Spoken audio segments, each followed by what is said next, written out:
Welcome back, to another episode of Full Timeout, your favorite sports podcast, hosted by your boy Ajae 2K. Man, so much to get into today. Where we left off last time, it was right before Game 4 of the Western Conference Finals. It was right before the Celtics started to come back in the Eastern Conference Finals, which is now tied at 3-3 as we stand right here today at the time that I'm recording this.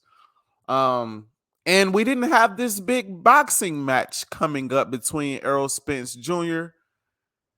and Bud Crawford.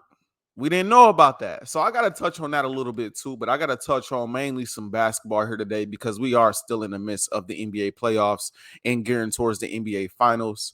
So without further ado, let me get right into it. Again, the ads are at the bottom of the screen right here.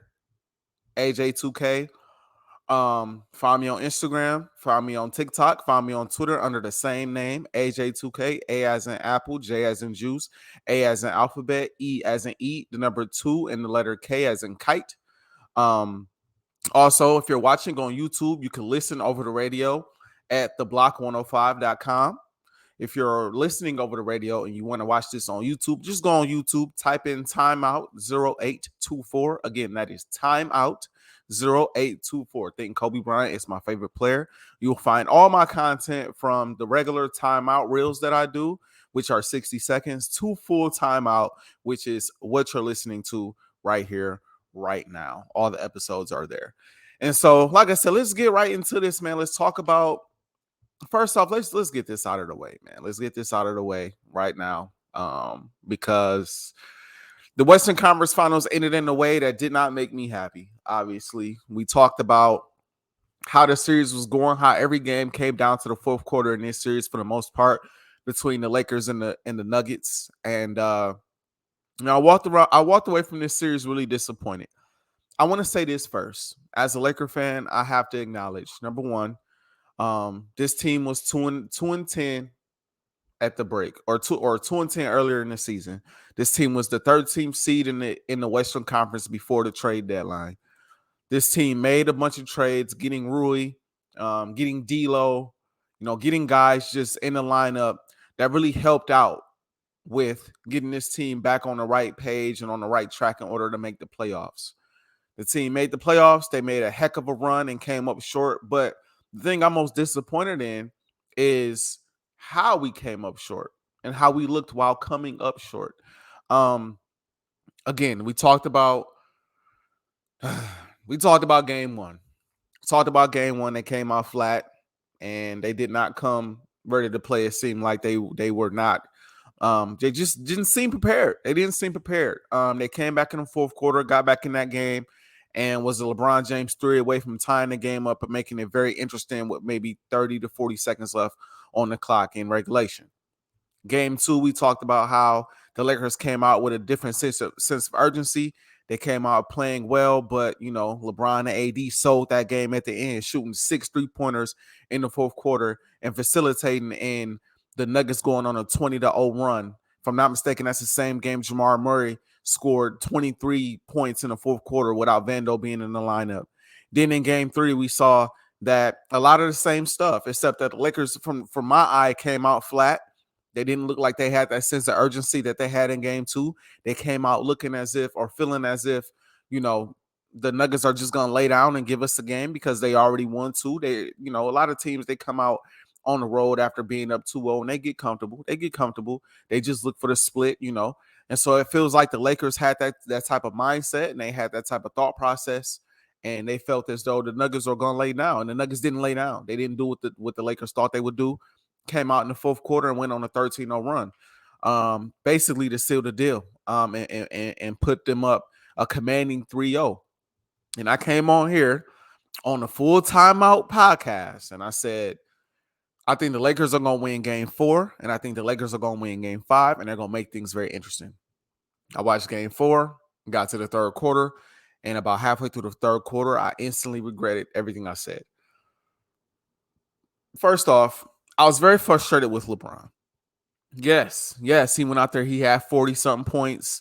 Yes, he went out there and he played out of his mind in that basketball game for the most part. I think he had close to a triple double in that game. I think it was 40, 10, and 9 without having the numbers right up in front of me. But at the end of the day, I left wondering, where has this been all playoffs? Not even all series, all playoffs. I've been waiting on these moments from LeBron where I'm like, okay, I know he's dealing with this foot injury. I know he's older. I know these are things that you got to think about and things that you got to take into consideration. But at the same time, when you're looking at it, it's like, yo, this is the NBA playoffs. He's here. And he has moments where he shows the explosion. I think about game 2 against Golden State, where in the first half he had 18 points, and he showed a ton of explosion in that first half, getting to his spots on the floor, getting to the rack, attacking, playing extremely well. I also think too about the back, I'd say 5 games of the season, even leading into the play-in tournament, where LeBron was putting up great numbers, looking like himself. And that's a big part of the reason why I don't give him the type of pass that some people have been giving him in regards to age and in regards to his foot injury. Because leading up into the playoffs and moments in the playoffs, he looked like LeBron to me. He looked like LeBron to me. Game 4, he looked like LeBron to me. He looked like himself to me. And so I don't give him the injury pass. I don't give him the age pass right now. Just talking from a strictly basketball standpoint, I'm looking at him like, where has this been all playoffs?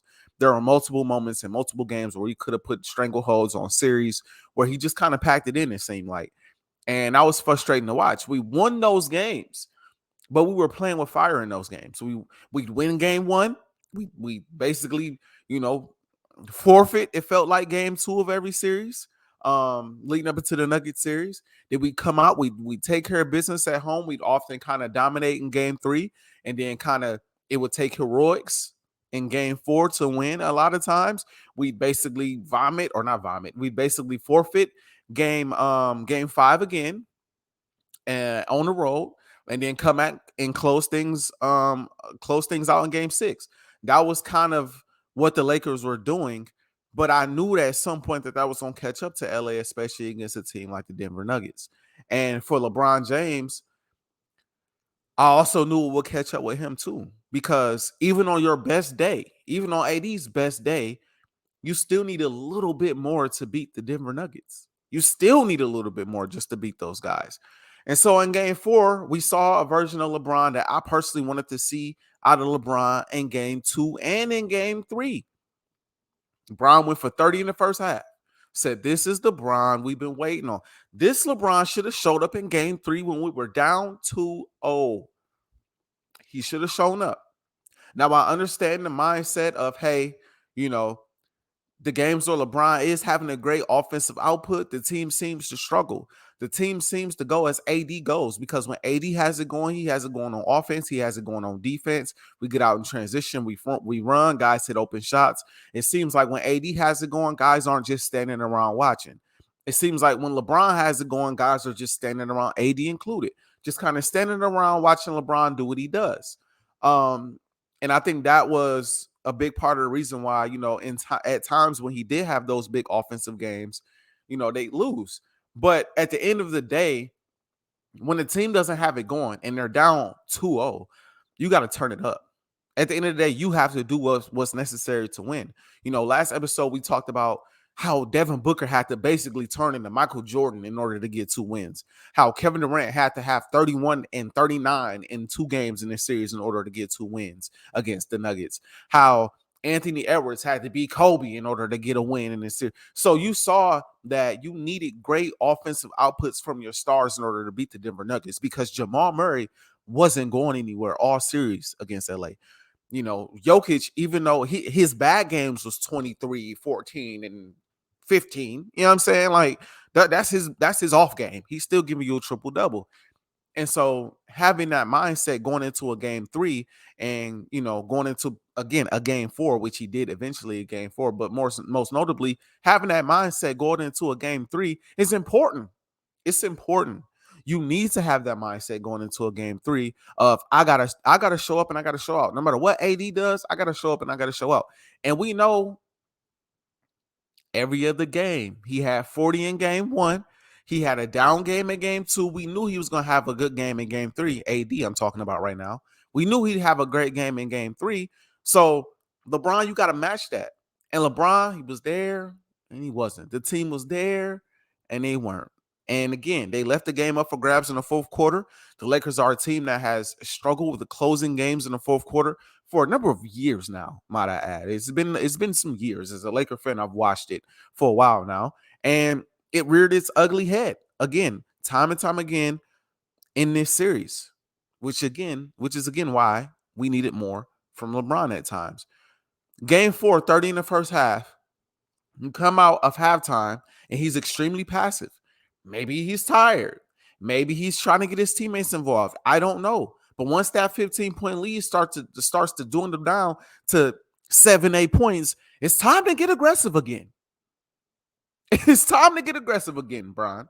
At that point, it's time to look for yours again.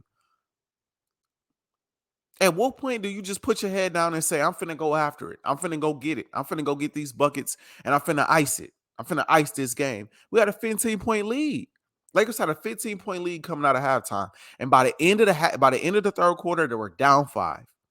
Got outscored in the third quarter by 20 points. While LeBron maybe shot, and I'm just taking a guess here just off of memory from watching the game, he maybe shot three shots in that quarter. Maybe. Keep in mind, he was 11 of 13 leading up into that third quarter. And you let these guys outscore us by 20 points. Now, it's not all his fault because AD didn't show up basically until the fourth quarter. But again, every other game, we know AD. We know AD. The rest of the team, the three-point shot wasn't falling. Guys were turning the ball over.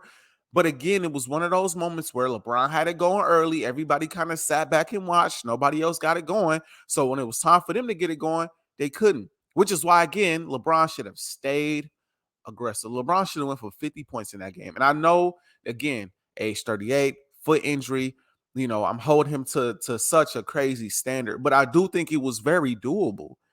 It was very doable. When I sit back and I say LeBron is the greatest player I've ever watched, that is high praise. I watched, Kobe Bryant play at the height of his career. I watched Shaquille O'Neal play at some of the heights in his career. I watched Dwayne Wade play at the heights of his career. I watched great players play at the heights of their careers. I'm not old enough to have seen Michael Jordan in his prime, obviously. But the great players of our era, Kevin Durant, Steph Curry, the great players of our era, I put LeBron on that level and on that pedestal. And I walked away from this series feeling like there were too many moments in this series where I felt like the game came down to the fourth quarter and LeBron didn't get it done. Whether he was passing the guys that weren't making shots, whether he was taking silly 3-pointers in the fourth quarter, whether it was him not being aggressive in the third quarter leading up into the fourth quarter to put us in position to win, I have to give him a good chunk of the blame as to why we couldn't at least get a game in this series. Now, I look at AD with the same type of light because AD's supposed to be at this point the best player on the team. He's supposed to be the guy. AD's supposed to be the guy. And AD comes and goes. I tweeted the other day, I want him traded. I love AD as a defender. I love when he has it going. The problem is, it's every other game for AD in the playoffs, and against the best teams in the playoffs, it can't be an every other game thing. You got to show up and at least be effective. You don't have to go for 40 and 10 every game, of course, but we at least need 23 and 15 out of you. We at least need 25 and 12 out of you. On your bad days, even if you're not shooting effectively, we still need you to be formidable. Again, Jokic, good days, he gonna drop 40, 10, and 15. But on his bad days, he's still gonna get you 23, 14, and 10. We need, even on your bad days, AD, we still need you to be effective, and we still need you to be a baller. And he just wasn't that. In game 4, he was non-existent until the fourth quarter. And then in the fourth quarter, he got it going a bit, but it was too little too late. We went into the fourth quarter down 5, and we was just up 15. As a Laker fan, I knew once we gave up that 15-point lead going into the fourth and we were down 5, I knew in my heart the game was over. You already down 3-0. You already struggling to close games in the fourth quarter. You already, you done lost momentum. All the momentum that you had, you just lost. And Denver, again, has beat you every fourth quarter of the series. And so It's frustrating for me as a Laker fan to look at this as a successful season for the Lakers because as a Laker fan, we're all about championships. We don't hide that from nobody. And we are straight to the point with that. We want rings at the end of the day. And when we don't get rings, we don't view it as a successful season. Um, Even though we give props where it's due, the Lakers probably shouldn't have gotten this far, given the fact that at the trade deadline it was terrible, and then they just magically made all these trades and got to where they are, or got to where they ended up. Is great, is a great story. And I'm getting ready to talk about this Celtics and Heat series in a moment. I really feel like the Lakers had the chance to be exactly what the Celtics are right now. Now, granted, the Nuggets are not the Heat. Let's get that straight now. It's easier to come back against Miami than it is to come back against Denver because Denver is serious.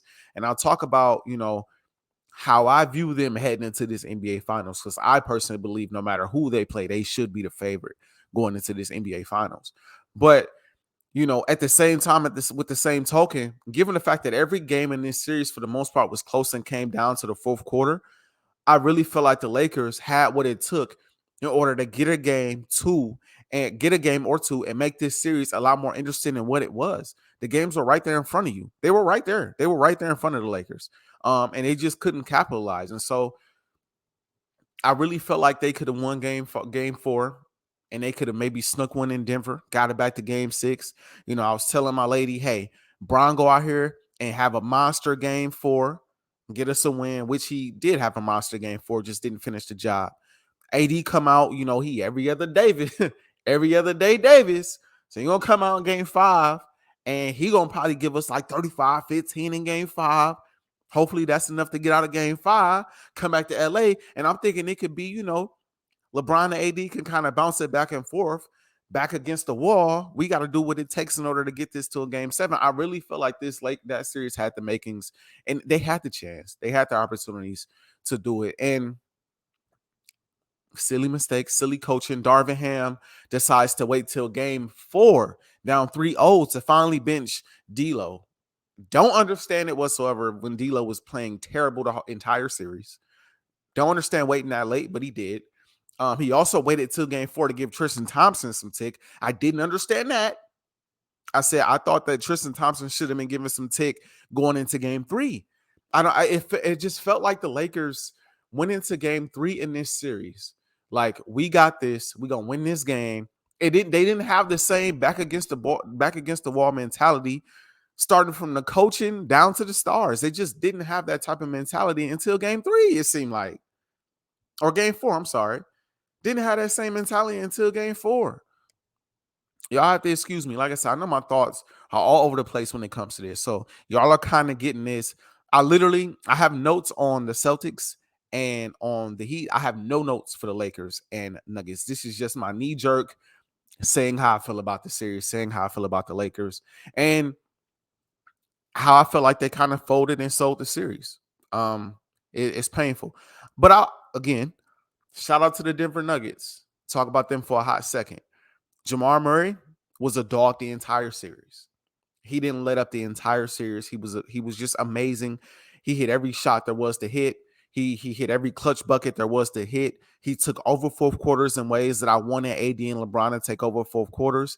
He facilitated and got guys involved, and guys made shots. KCP, Michael Porter Jr., great players. Great solid players that know how to play their role. Michael Porter Jr. is a guy with a lot of length, can shoot the ball from the outside, attack the basket, hit timely threes.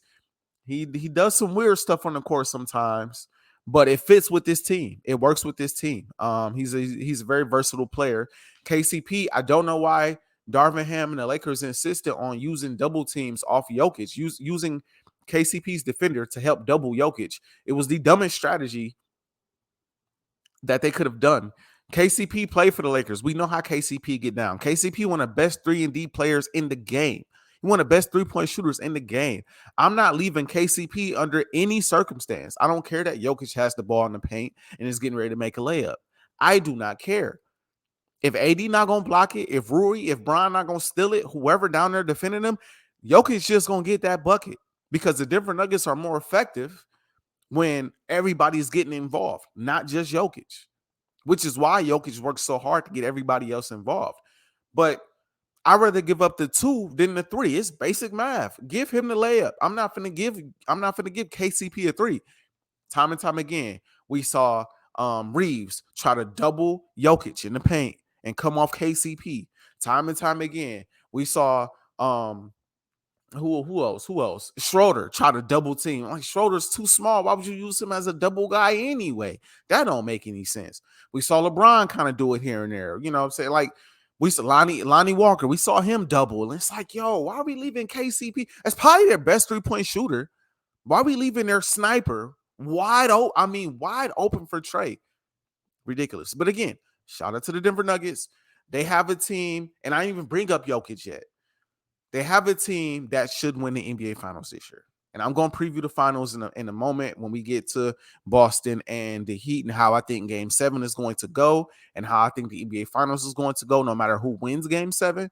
But that team is – the Nuggets are serious, bro. There's a reason why they're sitting back right now, chilling, waiting to see who's going to be left. There's a reason for that. And so shout out to them, man. They're a great basketball team. They deserve to advance to the NBA Finals. I do think the Lakers were good enough to get a game, but clearly they weren't.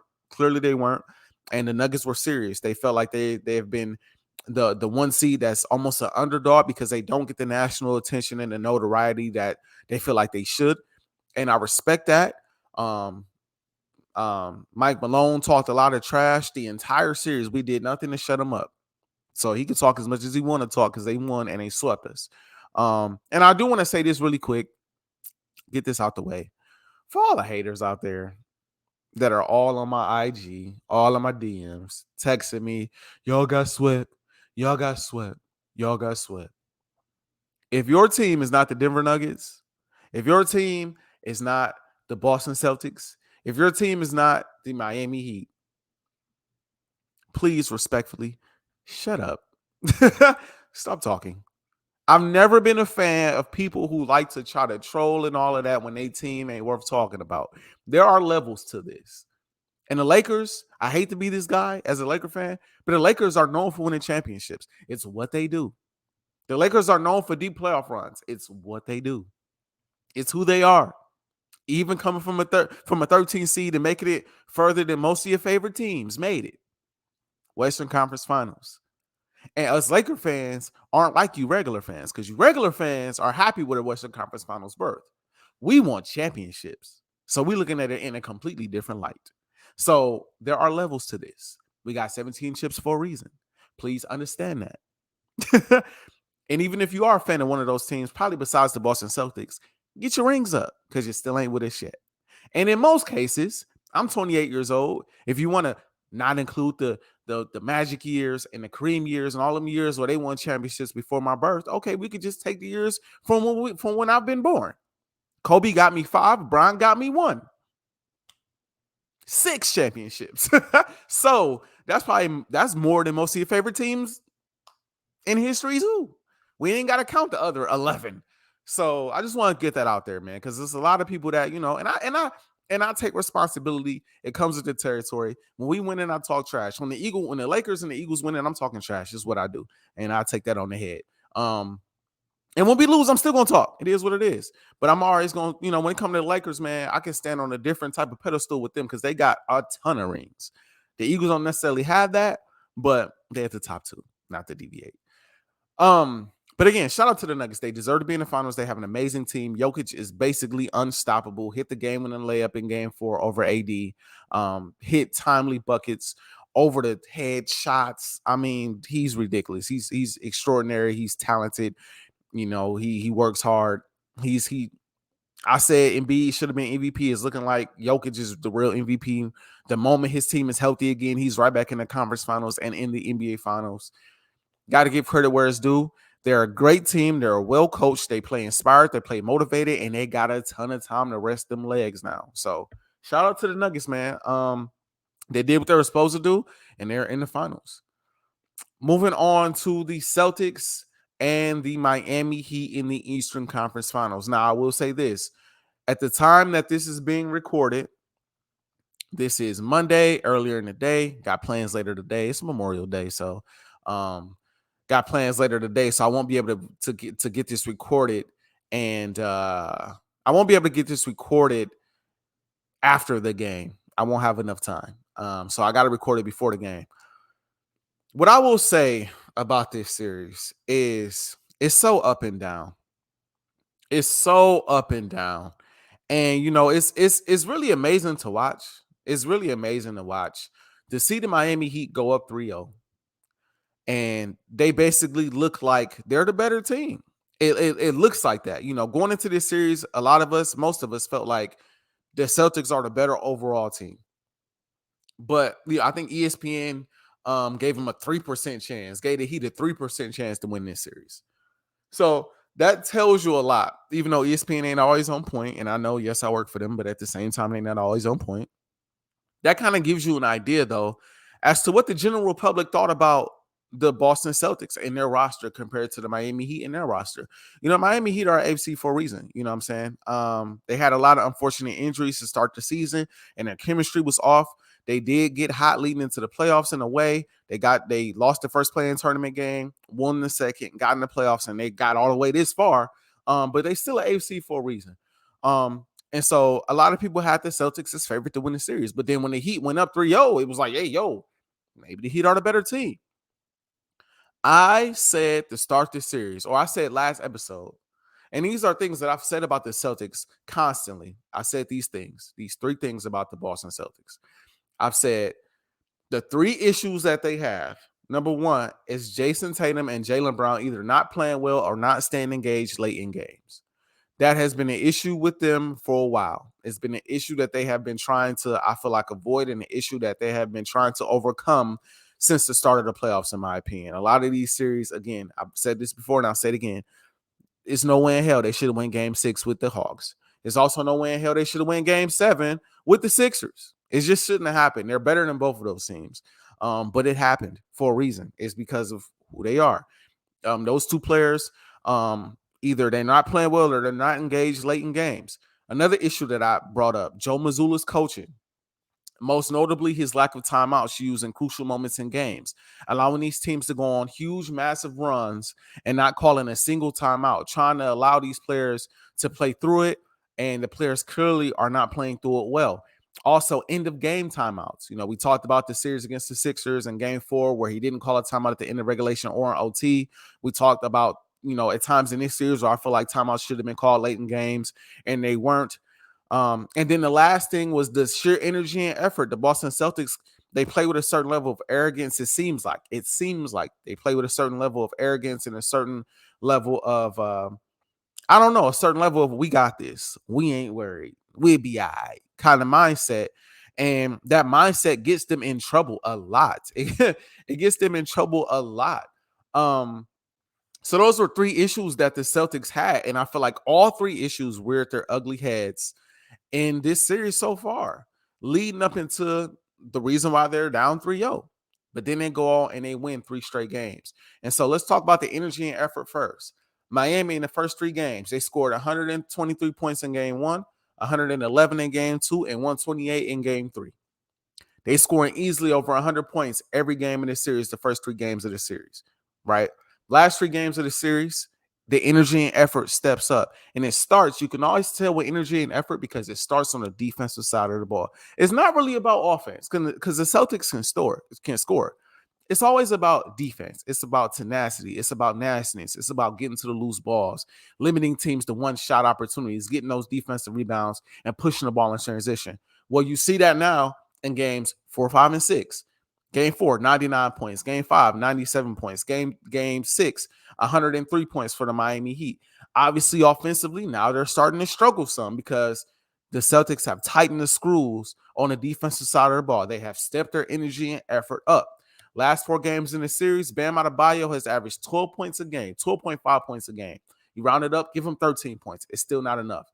In order for the Miami Heat to win, Bam Adebayo has to have 20-plus points. When Bam Adebayo scores 20 plus points, they're 6-0. 6-0. They don't lose when he goes out there and he puts up numbers. But they do take them L's when he ain't putting up those numbers. The Miami Heat or the Celtics are doing an amazing job of, not allowing him to catch the ball so close to the basket and making him put the ball on the ground. And then when he puts the ball on the ground and he looks to pass out of, his jump start or pass out of driving into the paint, they jump passing lanes and they get those steals. They're forcing turnovers now. Again, energy and effort, along with strategics and smarts, and just not allowing Bam to just have so many easy looks at the basket. Bam can shoot the ball from the elbow, from the mid range. He's decent, but you prefer him taking those shots over the outstretched hand of an Al Horford, who was very good defensively. He's been great defensively all playoffs. I threw a little shade at him because I said, if you're the league MVP and you're struggling with Al Horford, there's a problem. And I still think that's true, but I can't take away how great he's looked defensively now again against Bam in this series, the back half of this series. And so, you prefer him to be shooting those shots over Al Horford in the mid-range. That's what you prefer. You prefer for him to put the ball on the ground and try to attack the basket if you're the Celtics. That's what you prefer, because you can get those steals, off the dribble. You can get those steals off the pass, jumping passing lanes, and that's what you need. Jimmy Butler in the first 3 games, he averaged 26 points, shooting 45% from the field. Last 3 games, 22 points a game, 43% from the field. Most notably for him, what drives his averages down in these last 3 games was game 6. 24 points, 5 of 24 or 5 of 21 from the field, shooting 11%. So, I'm sorry, 11 rebounds. With 11 rebounds and 8 assists. I knew I read that wrong. I knew I was over here messing up in my notes. I knew I got that wrong. I'm like, he ain't shoot 11%. But 5 of 21 from the field in that basketball game. And so you look at Jimmy Butler, and Jimmy Butler has kind of struggled in these last 3 games too. He's kind of struggled in these last 3 games too. He hasn't necessarily been playoff Jimmy, I would say, in these last 3 games. He's been effective, but he hasn't been his normal self. I think the fact that they're throwing multiple bodies at him is kind of taking him off his game a bit. But I just think he's gotten cold. Honestly, I think Jimmy Butler is a guy who he went crazy in the Bucks series. He went crazy in the Knicks series and kind of played through 2 injuries, but had really big games in that series as well. And to start this series, he played really well too. But I think there's a bit of burnout that's happening right now in this series. And I think you're playing against probably the best overall defensive team that you've played in the playoffs so far when it comes to just sure wing defense. The Knicks are decent defensively. They can get after the ball. They play with a lot of energy, tenacity, and hustle as well, but they don't have the type of wing defenders that the Celtics do. And the Bucks, they got guys. They got Jrue Holiday, but Jrue Holiday is just a little too small for Jimmy Butler. And, I really felt like they should have switched Giannis on Jimmy a little bit, but they decided not to. And Giannis and Jimmy just picked on whoever was out there. I mean, whoever they tried to put on that man, he was picking them apart. But in this series, you're seeing Jason Tatum, who's lengthy. He's the same size. He's just about as big and just about as strong. So you can't really bully him. You're seeing a Jaylen Brown, who, same thing, very good defensively, same size, is just as strong. Can't really bully him either. You're seeing a guy in Marcus Smart, who's a former defensive player of the year. That's another guy who he's not as big, but he's a little stronger than Jrue Holiday. So you can't necessarily bully him. You throw a guy like White at him, and White can go out there and defend at a high level as well. And then you attack the paint, and you got Al Horford, who I just talked about is playing great defense in this playoffs. You attack the paint, and he's down there waiting for you in the paint because you don't have a big outside of probably K Love. You don't have a big that can really stretch the floor and pull Al Horford away from the basket. So Al Horford is waiting there at the basket for you as well. And if you're not getting to the free throw line, 9 times out of 10, you're not making those layups over Al Horford in the paint either. And don't let him throw Robert Williams in there as well. So you look at this and you say, it's not hard to see why Jimmy Butler is struggling. It's not hard to see why. Now, that's not to say he ain't gonna come out and ball out in game 7, but it's not hard to see why he's struggling these last couple games in this series. I feel like adjustments have been made. Jason Tatum is playing pretty decent in this series so far. The last 3 games, he has been playing a little bit better offensively. He's still struggling. Him and Jaylen Brown still really struggling to shoot the 3 ball. It's kind of weird to watch. But last 3 games, 33, 7, and 11 from Jason Tatum, 14 of 22 from the field, 21, 11, and 8 in game 5, 8 of 16 from the field. 31, 5, and 12 in game 6, 8 of 22 from the field, but he shot 15 free throws in that game and made all 15. So he's getting to the line. Jaylen Brown playing a little bit better, but still struggling from 3. He had 17 points in game 4, 21 in game 5, and 26 in game 6. I will say this about Jaylen Brown. You could tell he's starting to gear it up a little bit. And slowly throughout this playoffs or throughout this series, he's kind of struggled. But game 6 was kind of it's a nice game for him. And I feel like that can carry over into a game 7. But I feel like the Celtics have done a really good job at correcting their issues as far as the 3 things that I talked about when it comes to energy and effort, when it comes to the play of Jason Tatum and Jaylen Brown and Joe Mazzulla. If you in his lack of timeouts being called in crucial moments in games, and in order to stop certain runs to quote unquote kind of stop the bleeding. When you look at game 6, again, Jaylen Brown and Jason Tatum had better games, but the energy and effort was there as well. But also Joe Mazzulla finally called a necessary timeout at the end of the basketball game. If you guys go back and recall, Jimmy Butler, he gets fouled on a 3-point shot. He goes to the line. He makes all 3 free throws, puts them up a point. What does Joe Mazzulla do? You got, I think it was kind of some weird stuff going on with the clock because I thought it was 2 seconds, but it ended up being 3 seconds. But he calls a timeout. He finally calls a timeout late in the game and doesn't have the mindset of, okay, whatever shot that, doesn't have the mindset of, without calling a timeout, we're gonna get the same look at the basket. No, he didn't have that mindset. Finally, he called a timeout and drew up a play. Now, the play he drew up was a little weird to me, and I don't know if it was designed to end up the way that it ended, to be honest, because I think the Miami Heat, I'll give credit to them. I think the Miami Heat did a hell of a job making sure Jason Tatum and Jaylen Brown did not get the basketball because I think the ball was obviously going there. But the third option was Marcus Smart coming around taking a contested wild shot with 3 seconds left. Didn't he look to take a dribble? It ended up working out because the ball rolled out at the perfect angle. White was able to attack the basket, get the tip in for the game. But I did look like that was that what they was looking for? I doubt it. I don't think that was the look they was looking for, but it worked out. So more power to them. More power to them for working out. I don't know what it is about Marcus Smart taking all these shots down the stretch for the Celtics. I really don't know. I mean, I'd rather see Jason Tatum get the ball even further out and take contested shots over some of these defenders, man, or even Jaylen Brown. Didn't see Marcus Smart taking all these contested shots in crucial moments in basketball games. I'm not saying he ain't clutch, Marcus Smart, because he's hit some big shots throughout his career and even dating back to college. But I am saying I'd rather have other guys on that team shooting a shot with the game on the line. Like, it's kind of, I don't know, bro. I don't know what it is with that. But he caught the ball, turned around, threw it up. And, shout out to White for making sure he got that offensive tip in and making sure you seal the deal. But again, shout out to Joe Mazzulla for at least giving his team an opportunity. And maybe the way the inbounds was being guarded by the Miami Heat, maybe it was a part of Joe Mazzulla's strategy to say, hey, White, what we're going to do is we're going to pass the ball into one of these guys, but no matter what, you're going to cut behind the guy that's defending you off the inbounds, which was Max Strus.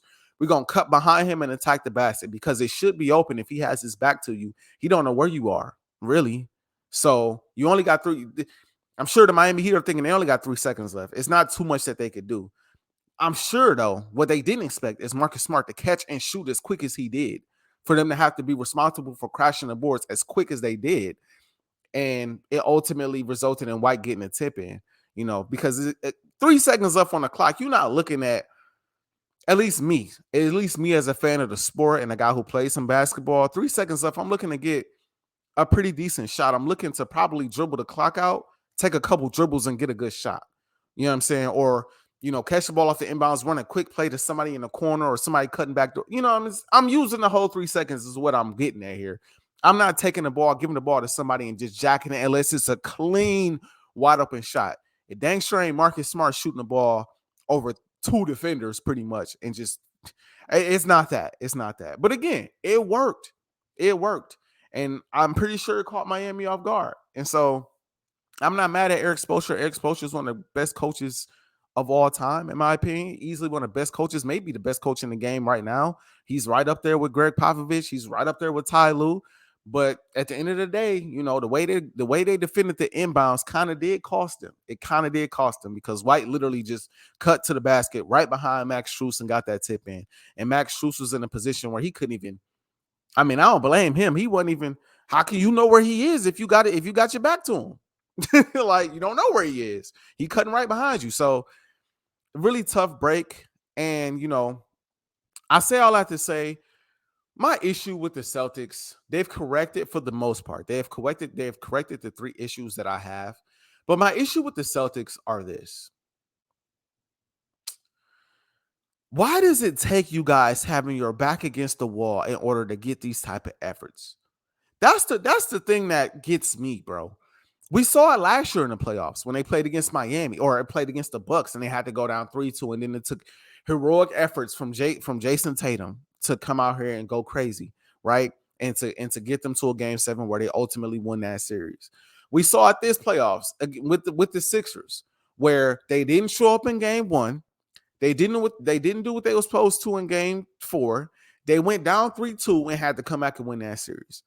We saw it not necessarily back against the wall against the Hawks, but we saw it where, y'all about to let these guys push this series to possibly 7 games after being up 3-0 on these guys. It's like they don't show up unless that pressure is there, unless that feet against the fire is there, back against the wall is there. And I don't understand that. I don't understand that. This team is better than the Miami Heat. They are. They're a better team than the Miami Heat, which is why I picked them to win this series in 6 games. And the thing I said to start this series was this. This series is going to be more about the Heat or more about the Celtics than it is the Heat. Which which Celtics team is going to show up? Are they going to show up with the same energy and effort that they need to show up in that they had in game 7 against the Sixers where Jason Tatum is going crazy and Jaylen Brown is right behind him and the defense is right there? Or are they going to show up like games 1 through 3 in Miami or against Miami? Are they going to show up and get like games 1 and 4 against the Sixers? Are they going to show up like game 4 and 5 against the Hawks where the defense is not there? Where Jason Tatum and Jaylen Brown is not only missing shots, but not even taking shots in the second half and in the fourth quarter. Is it going to be Joe Mazzulla's bad coaching again? Not calling I don't understand that. I really don't understand that. This is the NBA playoffs, and these guys play with fire a lot. This is a team, honestly, in my opinion, that should be champions already. I think they were an overall better team than the Golden State Warriors last year, too. I do. Golden State Warriors took and ran back the same team they had last year. The same exact team, roster-wise. Now, granted, the chemistry was a bit different with the offseason with Draymond Green and Jordan Poole and all of that stuff. But, this is the same roster. And, all the stuff Andrew Wiggins was dealing with off the court as well. But on paper, this is the same roster that won the championship, and this team couldn't get past the Lakers in the second round. I think the Boston Celtics were a better overall team that year, too. They just play with fire way too much. They put themselves in position. There's no reason you should be down 3-0 to a Miami Heat team that you've seen, 3 of the last 4 years, and it's basically the same rosters, same players. It's no way you should be down 3-0 to this team. It's no way. You understand that the Miami Heat, the only way there's 2 ways the Heat can beat you. 2 ways. Sure energy, effort, and tenacity on both sides of the ball, just out hustling you, outplaying you from that standpoint. Or Jimmy Butler going for 30, 40, 50 points a game. It's the only way they're going to beat the Boston Celtics because the Celtics are the better overall team. And the Heat understand that, and they know that coming into the series, just like the Celtics understand that and know that coming into the series too. It's the only way these guys can win, yo. Jimmy got to go crazy or they got to beat you with sheer energy and effort. And if that's not happening, then guess who's going to lose that game? The Miami Heat. The Celtics know that. But what if they allow the first 3 games of this series? Exactly that. Exactly that. These guys not coming out with the level of energy and effort that was necessary, allowing Jimmy Butler to get in his bag and do whatever he needed to do to win games and get down 3-0. And then the moment these guys decide, okay, back against the wall, feet against the fire, here we go again. Time to turn it up. They turn it up. And whoop, what do you know? 3 straight games.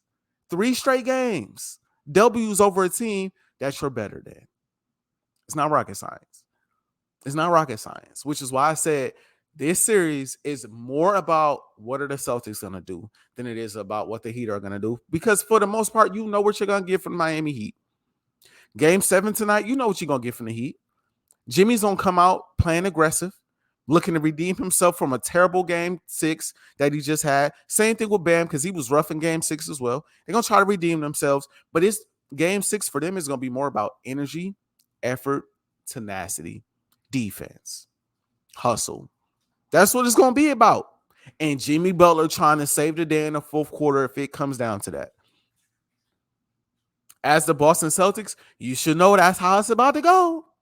So understand they're going to come with that energy, effort, tenacity, hustle that got them the first 3 games in the series. And if you do not match that energy and effort and all of that, you're going to lose this game. It is just as simple. I don't care if you're playing in Boston. I don't care if you're playing in LA. I don't care if you're playing in Miami. I don't care where you play. Cleveland, it don't matter. It does not matter. This game is going to end in an L if you don't match their intensity on both sides of the basketball. You got a better chance at winning if you match their energy, and Jimmy Butler still has a crazy good day because you still have Jaylen Brown and Jason Tatum.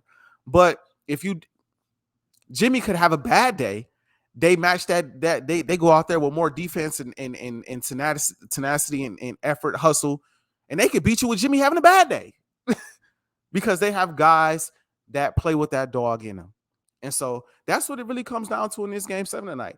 I don't have in my notes who is going to win this game because I wanted to make it on the spot. I wanted to make the prediction on the spot because really, as I was taking my notes, I don't know who's going to win the game is what I was thinking because I don't know what Celtics team is going to show up, to be honest. Yes, they have all the momentum.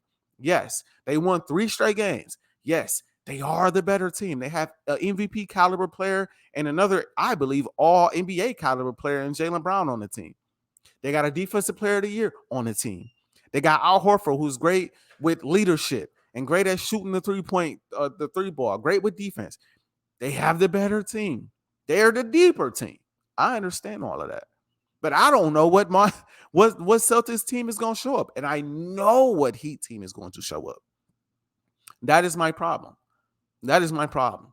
And so while this may sound bold of me to do, and this might sound like a little bit of like blasphemy almost, because the Celtics, one thing we need to talk about too, the Celtics are undefeated. This core is undefeated in game 7. They're 3-0. They know how to, again, feed against the fire, back against the wall. They show up. And it's really about Tatum. Tatum, he got the most points ever in the game 7, and he did that in this playoffs with 51 points, just last series against the Sixers. So we know what they can do in game 7s. We know what he could do. But again, I don't know what they expect from the Celtics for the most part because of how they look, because of how they've played throughout this series. They could easily go back to reverting back to playing how they did games 1 through 3. And I refuse to underestimate the coaching of Eric Spoelstra. The Miami Heat have already booked their tickets to Denver, reports say. They already got their flights and everything booked for Denver. They like, we ain't losing this game under any circumstance. It's not happening. And I respect that. Takes a lot of guts to do that. You know, it takes a lot of confidence to do that. And they've had a lot of confidence going into these last 3 games, and they've lost all 3. But again, the confidence has not wavered. My only question for Miami is, we've seen time and time again in the history of the NBA playoffs where a team has an opportunity to close a team out in a game 6 at home, especially, the team that, is the lower seed at home in the game 6, big time opportunity to close the series out. And they lose via game winner or just a rough fourth quarter or a game that goes into OT and they just didn't get the right bounces to go in their favor. And they just come out in game 6 and they may start with that, or game 7, and they may start off with that energy that we're going to win this game. But at the same time, it's almost like the emotional toll it took on you to lose game 6 kind of lingers over into game 7. And they kind of just, in a way, kind of fold in game 7. Like, we lost game 6. That was really the series. That was our opportunity. They emptied a clip in game 6, and then they lose game 6, and it's like we got nothing left for game 7 when it matters. That's my only question for Miami. Did they empty the clip in game 6? Was game 6 such a game where that tip in by White just took the life out of the team. That's my only question. If the answer to that question is what I believe it is, which is no, they still got something left, I'm picking the Miami Heat to win this game. I am picking the Miami Heat to win this game. I'm picking the Miami Heat to go on the road. I'm picking Jimmy Butler to go for 35 to 40 points because it's going to be needed. Bam to score at least 18 to 21 points because it's going to be needed. And them guys getting enough effort from and enough points from Max Strus, from Gabe Vincent, from Duncan Robinson, who missed 2 huge 3-pointers down the stretch of game 6. I think they're going to come out, and Eric Spoelstra's coaching. I think they're going to come out and do what they need to do in game 7. And I do not believe we will see history with the team coming back from a 3-0 deficit. Now, I could be wrong. And again, like I said on the last episode, by the time you guys hear this game would have already happened. And you'll be looking at me like, hey, I don't know. AJ, you was wrong again. I could sound crazy, but I'm favoring the Heat. I do want to speak on the NBA Finals really quick, no matter what happens. Give you a quick preview. No matter which team comes out of the Eastern Conference, I believe we're looking at the Denver Nuggets as the NBA champions this year. I think what the Denver Nuggets have in their favor, this is the thing. When I talk about this Heat and I talk about this Celtics series, when I look at the Heat, they play with the level of energy, tenacity, hustle, all of that. But the talent is not there. And you see it now in the Celtics series. When the Celtics turn up the screws defensively and their stars are hitting shots and playing better, they just seem to be a lot better than the Miami Heat, who just don't have it, especially if Jimmy don't have it going, especially if Bam don't have it going. It's tough. They're a tough team. You know what I'm saying? They're tough. It's tough for them to get wins. It's tough for them to get wins without the talent that they need. Against the Nuggets, you're not going to beat the Nuggets beating them with sheer energy and effort. It's not going to happen. And even if Jimmy go for 40, you got Jokic, who's going to consistently put up buckets. You got Murray, who's going to consistently put up buckets in that series. And so I think from that standpoint, looking at the matchup, on top of the fact, who they got for Jokic, they really got nobody to really defend Jokic. They already an undersized team. I don't see. Maybe they can get physical with Jokic and maybe throw him off, but the Lakers tried that too, and it worked a bit. But again, his bad days was 23, 14, and 15, somewhere around in there. So he's still effective. He's still throwing the ball up behind his head, hitting crazy shots. It still is what it is. And then you got to look at, again, KCP and Michael Porter Jr. and Bruce Brown, those guys, the depth that they have. I think they have way too much for the Heat. I think if they were to match up with the Heat, I think the Heat will be up out of there in 5 games. I really do. I think Jimmy could muster you out a win. But outside of that, I don't think they really have what it's. I don't think they have enough talent to hang with the Nuggets. And again, the Nuggets are going to play with the same energy that you play with. They're not the Celtics. They're not going to be beat with sheer energy and effort. It's not going to happen because they're going to come with it. Mike Malone makes sure them guys are ready every game. You're not going to outplay us. You're not going to out-hustle us. You might make more shots than us at the end of the game, and the score might be, 105 to 107. But at the end of the day, you ain't going to out-hustle us. You ain't going to punk us. It's not going to happen. So that's why I would favor the Nuggets in the series against the Heat. And then in the series against Boston, again, the Celtics play with fire too dang much. They just do. Some days they show up, some days they don't. Some days they look kind of lazy on the court. Other days they play like the back half of this series against the Heat. And you cannot do that against the Nuggets. The Lakers just tried it. The Lakers aren't the Celtics, but at the end of the day, you can't do that. You got to bring it every game because even your best game could be an L to the Denver Nuggets. In order for them to beat the Denver Nuggets, Tatum, Brown, Marcus Smart, White, those guys got to play at a high level. They got to shoot the ball effectively. Most importantly, they got to clamp down on defense. They got to be much better with their transition defense because the Nuggets get out, they run, and they hit threes. They ain't always looking for the layups. They're looking for the tray ball, similar to Golden State on a break and then transition. And so that energy and effort got to be there. They got to be there. And they got to put multiple bodies on Jokic. A matchup to watch. We've seen Al Horford on Bam. We've seen him on Embiid. A matchup to watch would definitely be Al Horford on Jokic. Can he slow down Jokic?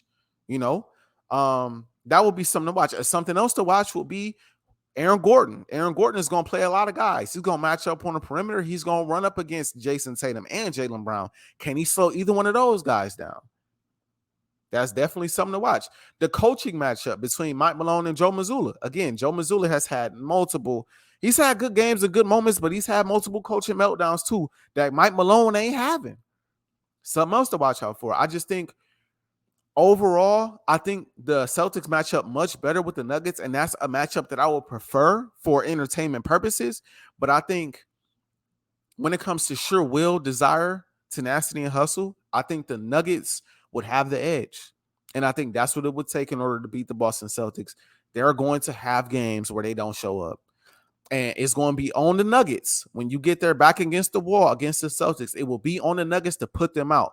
But one thing about them Nuggets, bro, they some killers. They some killers. And they got a lot of them. From KCP, Jokic, Murray, they some killers. And when they smell blood, it's over with. Which is why if you're the Celtics, if you match up with them, you cannot play with fire.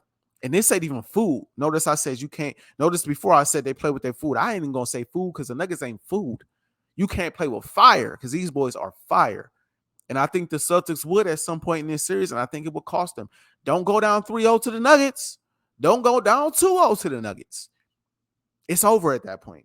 I don't think you can afford to go down 2-3 again or 3-2 against the Nuggets. It's over with at that point. You better come out in game one and snatch game one and go from there. Or you better snatch game two. You better find a way to snatch home court. Because if you don't, it's a wrap. It's a wrap early in the series. So I can see that series going 6 games and it being more competitive. But I would also favor the Denver Nuggets in this series against them. And most importantly, they are going to be, no matter what, the most rested team. And they got nothing but film. They watching both these teams play. They spotting the weaknesses. I favor the Denver Nuggets. Last thing I want to touch on with the last couple moments of the show is I want to touch on I just want to give a shout out, and I'll save my boxing analysis for next episode. I want to give a shout out to the boxing world, man, and boxing fighters. We finally got Spence and we finally got Terrence Bud Crawford. Yo, this is a fight that we've been waiting on for a while now. 2 undefeated fighters, the top of their game. This should be one of the best fights and one of the best buildups that we've seen in years. But this is not the only fight that we've had this year out of boxing. We've had some big time fights out of boxing that we wouldn't see in previous years. And so, we had Tank and Garcia, we had Loma versus Haney, and now we getting Spence and Bud Crawford. Like I said, just to name a few. And previous years in boxing, man, we didn't get this because promoters were always getting away. Boxers would be trying to, position themselves and fight fighters outside of their primes, and just a lot of weird stuff going on. It's a lot of politics in boxing that kind of take away from it. And I think the UFC has done a great job of putting their feet to the fire and saying we're gonna get the fans the kind of matchups that they want to see. So either you're going to follow along boxing or you're going to get left in the dust. And I feel like for years they have been left in the dust, but I feel like with these mega fights, they're getting right back to it. I agree with Mike, with Max Kellerman. They got to do a better job of scoring these fights. Every round don't have to be a 9-10, yo. It should be more 7-10s, more 8-10s when the fighter is dominating the round. It shouldn't be that many 9-10 rounds because then you get results like, Loma losing to Haney when it was clear, in my opinion, and I'll have to save it for another show. It was clear, in my opinion, that Loma won the fight. But that is what it is. And I'll say that type of topic for another day. But shout out to boxing for doing what needs to be done, giving us the fights that we look for, that we want. And, I'm happy for it, man. I'm happy to see it, man. I'm happy to see all of these fights. And again, I'll save my analysis for the next episode because I really want to make this one about basketball. But yo, man, shout out to boxing. They're doing what needs to be done. Thank you. Thank you. Thank you, Haney. Thank you, Tank. Thank you, Garcia. Thank you, Loma. Thank you, Spence. And thank you, Bud Crawford. That's all I have for you guys today on today's episode of Full Timeout. Make sure y'all subscribe to the YouTube channel, Timeout 0824. Make sure you check this out if you're watching it on YouTube, on the radio at theblock105.com. For now, AJ2K signing off. I'll catch y'all on the next episode of Full Timeout.